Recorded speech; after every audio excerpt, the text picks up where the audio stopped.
Chers amis du Padre Pio, la semaine prochaine, nous reviendrons sur nos commentaires, ou plutôt sur vos commentaires. Ils sont très intéressants, surtout beaucoup sont d'un intérêt commun.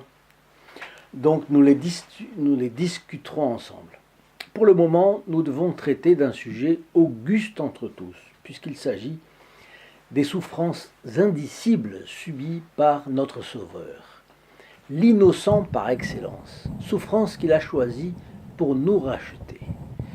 De la passion du Christ, la Bible, ou plutôt le royal prophète David, a décrit par anticipation, et c'est une prophétie, « Tu me couches dans la poussière de la mort, car des chiens m'environnent, une troupe de scélérats rôde autour de moi, ils ont percé mes mains et mes pieds, ou plutôt ils ont percé mes pieds et mes mains, je pourrais compter tous mes os. Eux, ils m'observent, ils me contemplent, ils tirent au sort ma tunique. Sa chair a été tellement lacérée que les os sont apparus. Donc le sujet est sérieux. Et en plus, c'est nous qui sommes les bénéficiaires directs de ce sacrifice immense. C'est sérieux. Saint Pio de Pietrelcina et Saint Bernard de Clairvaux, deux grands saints qui se sont consacrés douloureusement et dans la prière à une blessure du Christ causée par sa vénérable passion. Aujourd'hui, la plaie méconnue du Christ.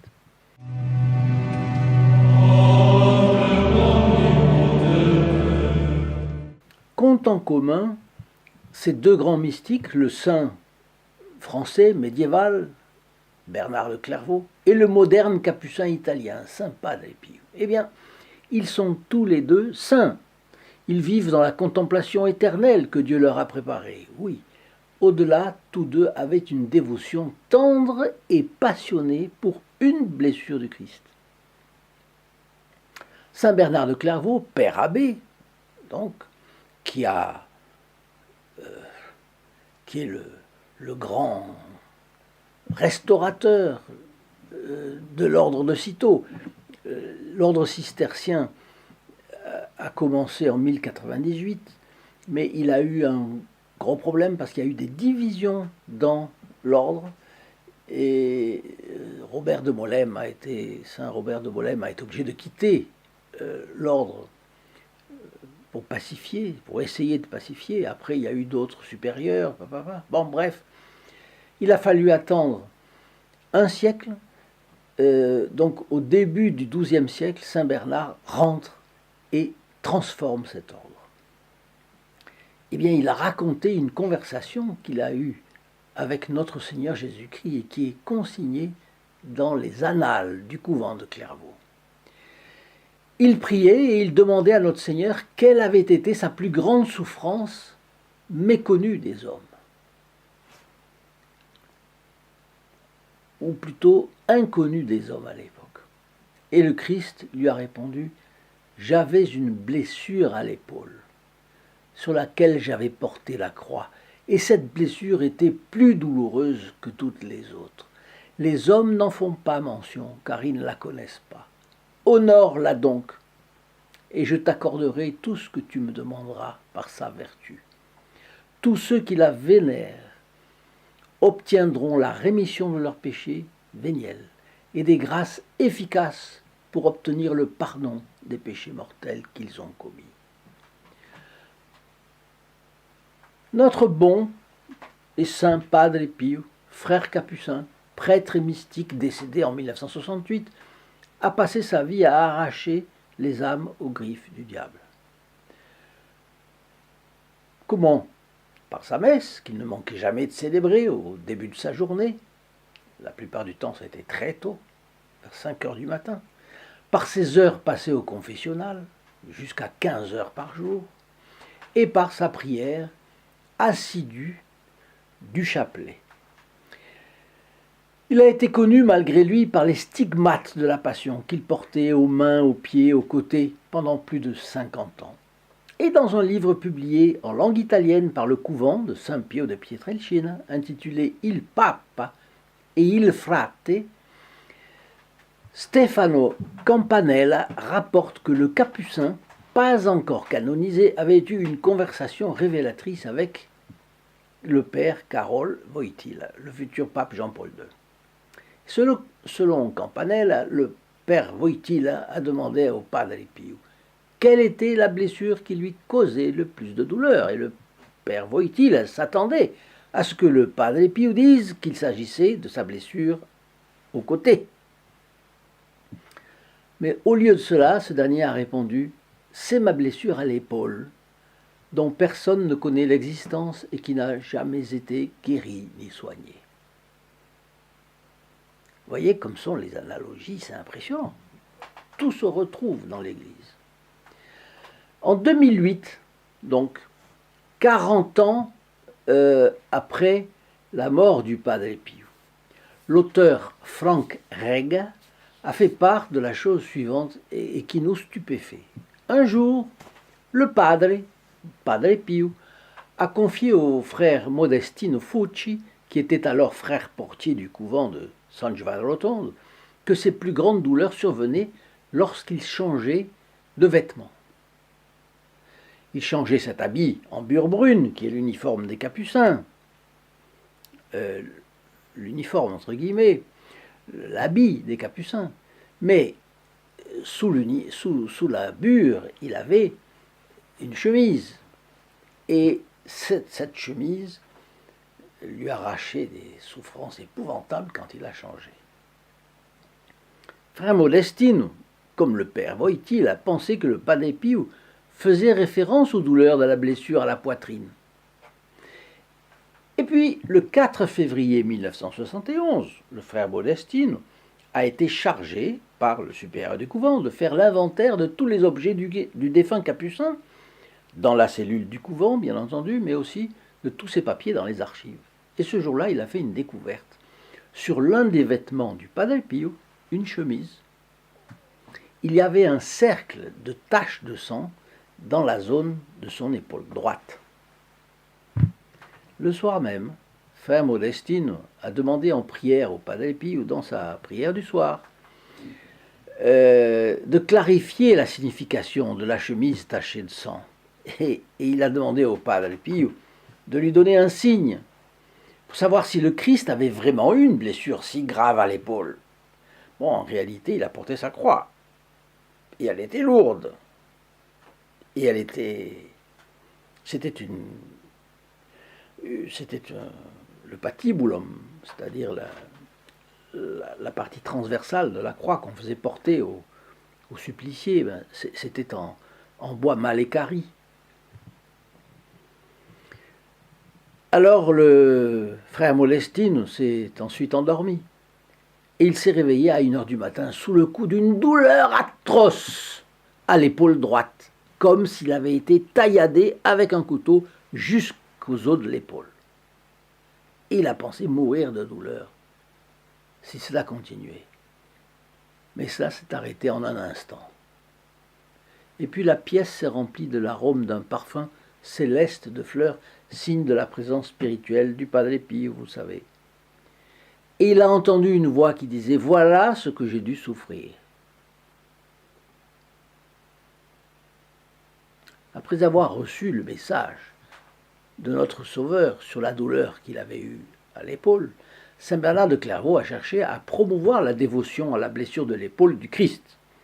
Et il a écrit la prière que je vais vous transmettre. Remarquez dans ce texte combien il apparaît à quel point saint Bernard était grand, austère et sublime. Grand, il avait des horizons. Austère, c'est une des caractéristiques du couvent cistercien. C'est aussi une caractéristique du Carmel, bien entendu, des Carmels. Et puis, sublime. Sublime parce que ça monte si haut, que ça se perd ça touche au ciel. Prière de l'appeler à l'épaule du Christ. Ô bon Jésus, mon Seigneur et Rédempteur, qui avait porté la lourde croix de tous les péchés du monde et des miens aussi. Par les mérites de la plaie et de la douleur que cette croix a creusée à votre épaule, je vous implore humblement le repentir et le pardon de toutes mes fautes et la grâce de mourir sans péché.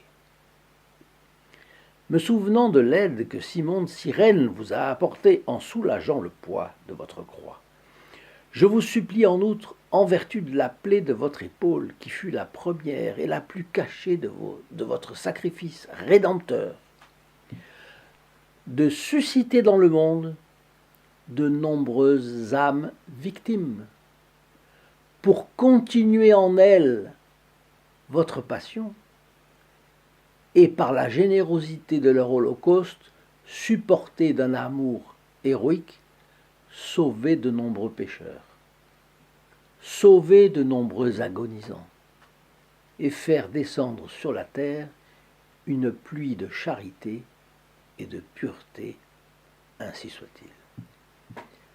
C'est merveilleux, parce qu'il nous explique là à quel point l'ordre dans l'Église, l'ordre dans la société, dépendent tous les deux d'âmes qui sachent se sacrifier. Parce que ça a été toujours la thèse de la Sainte Église, que non seulement les ordres religieux sont les paratonnerres de la société, mais également que c'est grâce aux religieux obscurs, inconnus dans les monastères, que la grâce se multiplie. Bien sûr, avec les mérites de notre Seigneur, ça suffirait. Bien sûr. Mais notre Seigneur veut y ajouter la participation des hommes, qu'il y ait des hommes qui veuillent, qui aient cette impatience sainte, que des pluies de grâce se répandent dans le monde pour en faire, pour tirer vers le haut cette humanité qui malheureusement bien boiteuse. Donc, il y a là, avec le sacrifice de tous les religieux et religieuses, il y a un trésor qui s'est constitué dans la Sainte Église. On ne s'en rend pas compte, on ne le voit pas, personne ne le voit. Et c'est là. C'est un petit peu comme à la messe, le prêtre met dans le calice une goutte d'eau qui va se mélanger avec le vin. Mélangée avec le vin, la goutte d'eau va être consacrée, transubstantiée dans le sang de notre Seigneur Jésus-Christ après, au moment de la consécration. Eh bien, c'est cela que le bon Dieu nous demande. Imaginez une société où les religieux disparaissent, soit par persécution, soit par tiédeur, il n'y ait plus de religieux. Avec quel regard le Christ pourrait regarder cette humanité où les religieux se seraient tellement dissolus dans l'ensemble. Alors évidemment, nous savons que l'Église ne mourra pas, bien sûr que non. Donc ça, c'est une hypothèse théorique, très théorique. Mais dans un pays, ça pourrait arriver que les religieux, les religieuses désertent. Il n'y en a plus, il n'y a plus de vocation, c'est fini. Vous vous rendez compte? La catastrophe pour un pays. Et quand on regarde le Moyen-Âge s'est construit parce que les religieux se sont groupés, ont prié et ont souffert. C'est comme ça que le Moyen-Âge s'est créé, à partir de Cluny d'ailleurs. Donc, J'ai trouvé cette prière très belle, j'ai voulu vous la partager et j'ai pensé que vous aimeriez peut-être avoir ces quelques commentaires. Je vous souhaite une excellente journée et je vous dis à notre prochaine vidéo. Au revoir. In nome del Padre, del Figliolo e dello Spirito Santo, e così sia. Sia lodato Gesù e Maria, e